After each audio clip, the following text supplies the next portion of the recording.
Passo 1. Dados. Tem 3 questões importantes sobre os dados. A origem deles, da onde eles vêm. São APIs abertas ou foram dados cedidos para você? Você tem uma autorização para falar com essa pessoa por já ter contato, por ela ter preenchido um formulário, enfim. Aonde estão esses dados? É outra questão importante. Porque a LGPD define regras de armazenamento. Estão criptografados conforme a LGPD.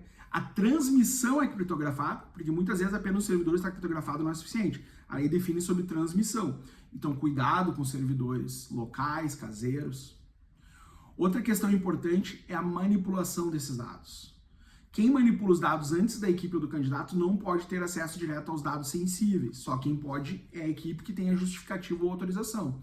Por isso que antes desse processo, o que pode se ver é quantidade de pessoas, de eleitores, quantos dados foram feitos, quantos contatos não foram realizados, dados estatísticos, mas não direto aos dados sensíveis. Quem pode isso é o candidato ou a equipe, quando autorizado ou quando justificado. E aí a gente vem para o primeiro contato. O primeiro contato, ele tem que resguardar uma justificativa, porque ou ele é autorizado diretamente, ou se ele não tem autorização, o eleitor terá direito de pedir a justificativa. E aí nós vamos para o terceiro passo, como justificar. A justificativa pode ser pedida pelo eleitor em 48 horas úteis. Desculpa, pode ser pedida em qualquer momento, mas o candidato tem até 48 horas úteis para apresentar essa justificativa. Caso ele não apresente, o eleitor já pode procurar qualquer órgão que ele considerar responsável e fazer uma denúncia desse candidato ou da pessoa que está passando pelo candidato. Então fique atento a ter uma justificativa e existem estratégias para isso.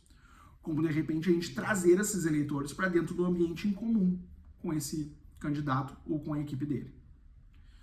Outro passo importante, o disparo em massa, que é muito perigoso, porque ele tem que seguir todas essas regras antes, e fora isso, ele tem que seguir toda a legislação do call center. E aí nós temos questões de horários que pode ser feito ou não, e nós temos a forma que o conteúdo é apresentado.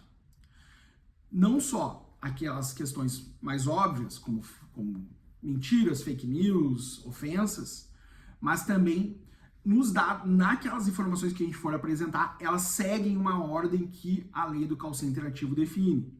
Então fique atento para seguir essas regras.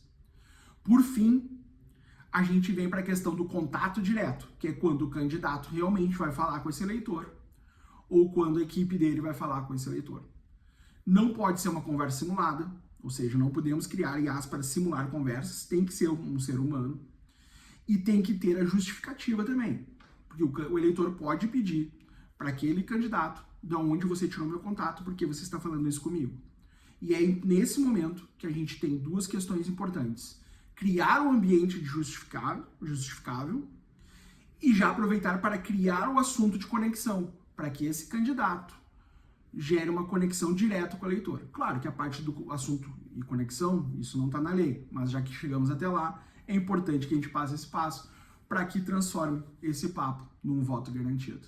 Se você quiser saber mais, eu posso enviar um material para você e também podemos apresentar a nossa inteligência artificial e nossa equipe que faz todo esse processo. A gente primeiro faz todos esses filtros conforme a lei, a gente cria um ambiente justificável e a gente coloca você e os eleitores dentro do mesmo ambiente para que você tenha a justificativa, mas não só isso. Saiba por que motivo ele está naquele ambiente, qual é a demanda ou ideologia que você vai abordar ele para poder criar essa conexão nesse papo direto entre vocês. Boas eleições para todos.